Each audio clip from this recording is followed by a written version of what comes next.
Lessons still shape actions on nuclear safety and security decades later. He took the equipment to his dining room and called the neighbors, relatives, friends to show that glittering object.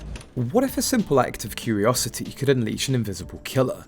This seemingly innocent find would unleash deadly radiation, creating one of the most chilling nuclear disasters that you've likely never heard of. Let's dive in to see what really happened. The story begins in September of 1987, when two men, Roberto Alves and Wagner Pereira, made their way into an abandoned hospital known as the Instituto Goiano de Radioterapia Goiânia. This wasn't a high-tech facility, but a derelict building, largely forgotten after the hospital had relocated 2 years earlier. Inside its walls lay an unusual find, a massive machine used years prior in cancer treatments, but now left behind, dusty and seemingly forgotten. This machine was a radiotherapy unit, which used high-energy radiation to treat tumours by targeting and destroying cancer cells.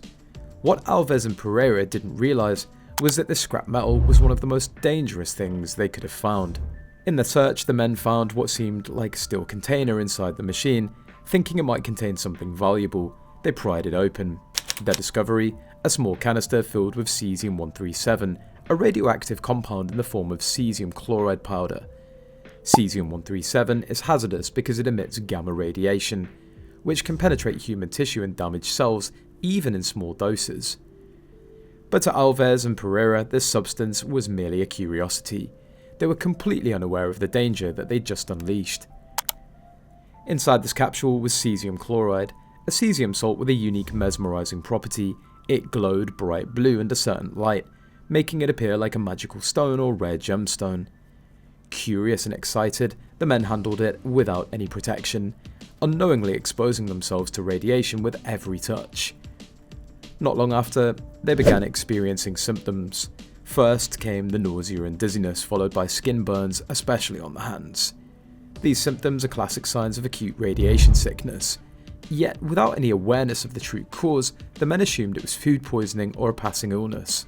With no suspicion of the disaster unfolding around them, they took the canister to a local scrapyard and sold it to Dever Ferreira, the scrapyard owner. Dever was intrigued by the glowing blue powder and quickly became captivated by it. But rather than recognise the powder as hazardous, he viewed it as a treasure and shared it widely.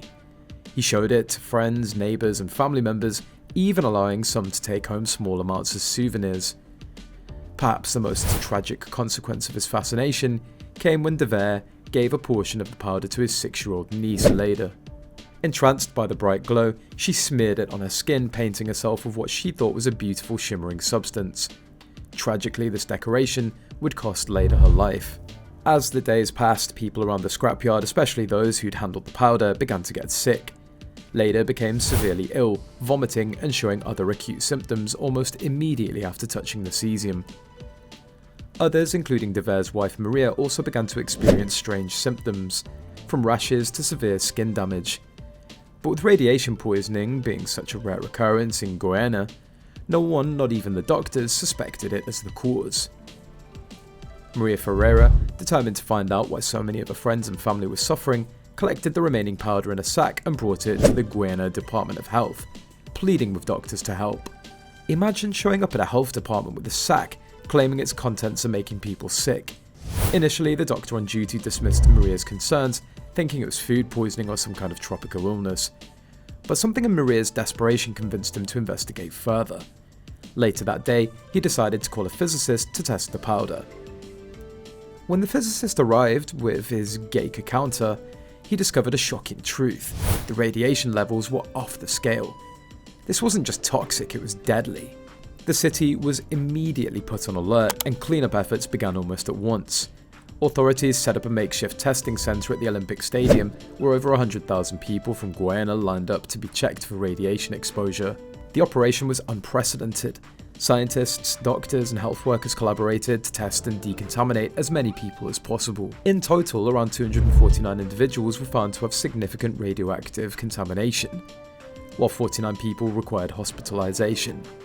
Those most affected suffered from acute radiation syndrome, a condition caused by large doses of radiation over a short time, which damages cells throughout the body, leading to symptoms like vomiting, burns, and organ failure. But the physical toll wasn't the only devastation caused by the Goiânia disaster. News of the incident spread across Brazil, and soon Goiânia residents faced harsh social repercussions.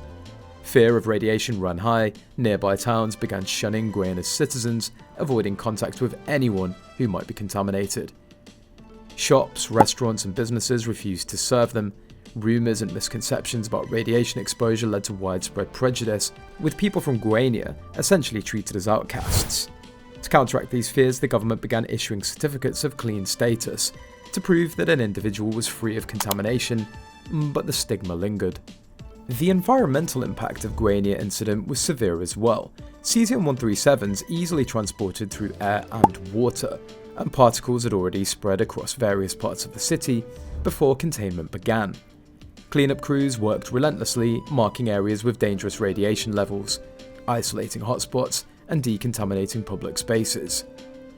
In some cases, homes were entirely demolished with tons of contaminated soil removed and the remaining ground covered with concrete to prevent further radiation exposure.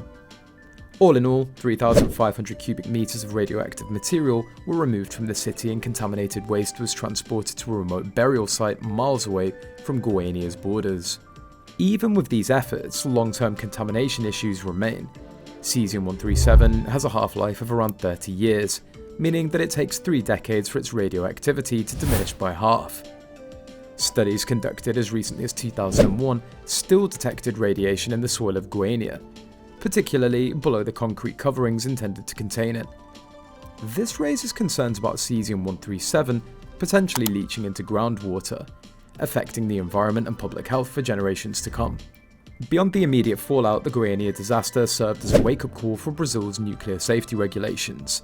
Until this event, there was no comprehensive protocol for handling abandoned radioactive materials, a glaring oversight that the Goiânia incident laid bare. In response, Brazilian authorities implemented stricter regulations for handling, storing, and disposing of radioactive equipment.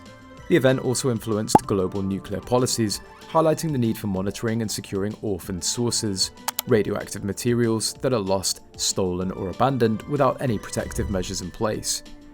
But what happened to the people who set off this tragic chain of events?